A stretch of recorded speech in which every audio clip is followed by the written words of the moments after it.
And good morning and welcome back to the GDFL Netball Show. Of course, with me this morning is Kristy. We're just doing a bit of a solo, Kristy and I, this morning. What I really want to talk about right now, in about 6 weeks' time, we're having the Interleague game. And for you people out there who don't know who the Interleague coach is, I can tell you that right now. The coach is Kristy Krywula. Kristy. Yes, very excited to take on this role this year. It's something we haven't had it for a couple of years, so yeah, it'd be fantastic. Looking forward to the challenge, and hopefully I can get all the best players or all the good players that need to be in the team. I can get them selected, and yeah, have a great win. So we're looking at running it a little bit differently. So for first of all, I'm asking coaches who know their players best to, over the next couple of weeks, have a look at their players, see how they go up against other teams. Hoping coaches can select maybe 2 to 3 players that they put their names forward. Also, the girls will be told what the requirements are. Probably be about 4 a tryout session, then a couple of training sessions, and then obviously the game on the 22nd.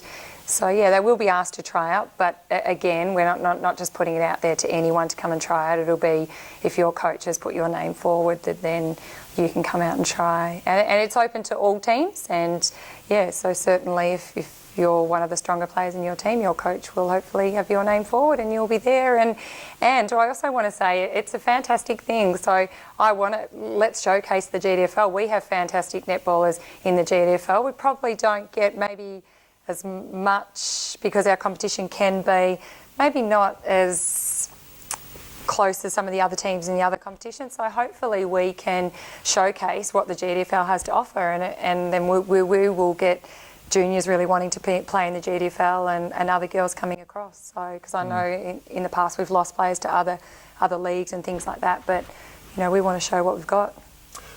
So you want 2 or 3 players from each club? Yep, to come down? Yeah, from each club. Look, I know we might not get that many. If we can get, hey, if I can get one from each club come over and at least represent their club and try out, that would be fantastic. Obviously, I would be looking at maybe the team, let's say most of the teams that were in the top 5 last season. Yep. Hopefully I could get 3 players out of there. So like well, probably not so much Thompson. Mm-hmm. A lot of their players have unfortunately gone different ways, different places. Yeah. But like Crow started the season off really well this year. Bellpost Hill, I know we've got a couple of good players as well. And of course, not to mention Werribee. You're probably going to get 7 or 8 players out of Werribee. Oh, wouldn't you?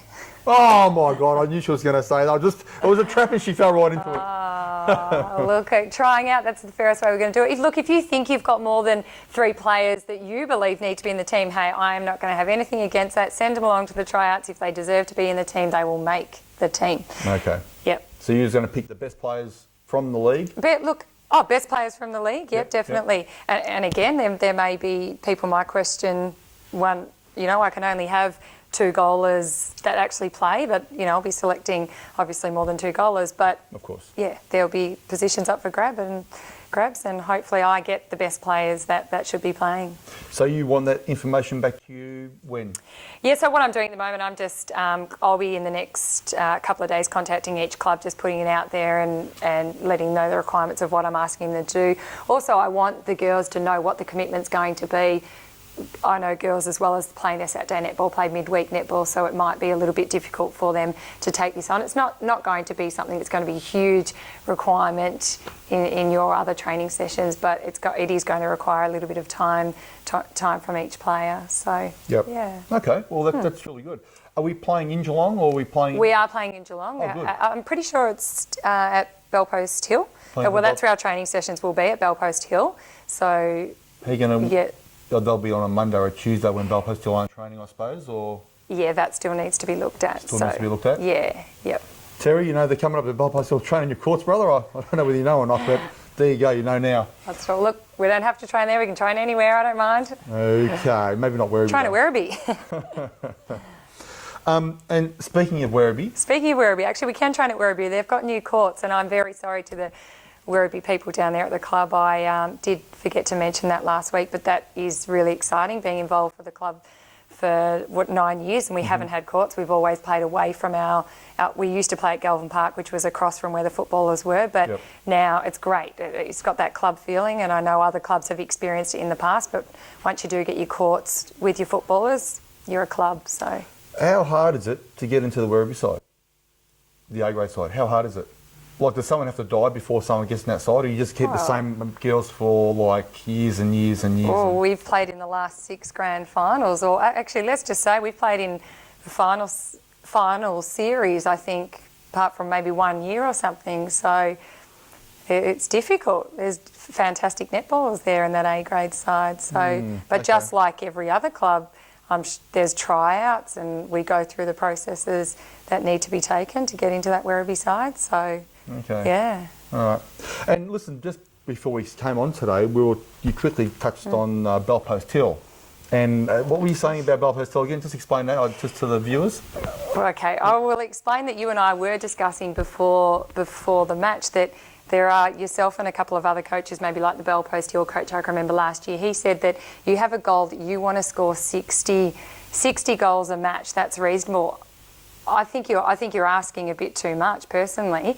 However, the reason why I say that is when I've seen the way some of these teams are being coached, I don't understand why teams are willing to keep the ball in their defensive half for 10 passes before they get it into their attacking position. I think you're putting far too much pressure on your defenders, and I don't want to see that any week. So I'll be coming around watching those teams, and if I see that, I will not be happy.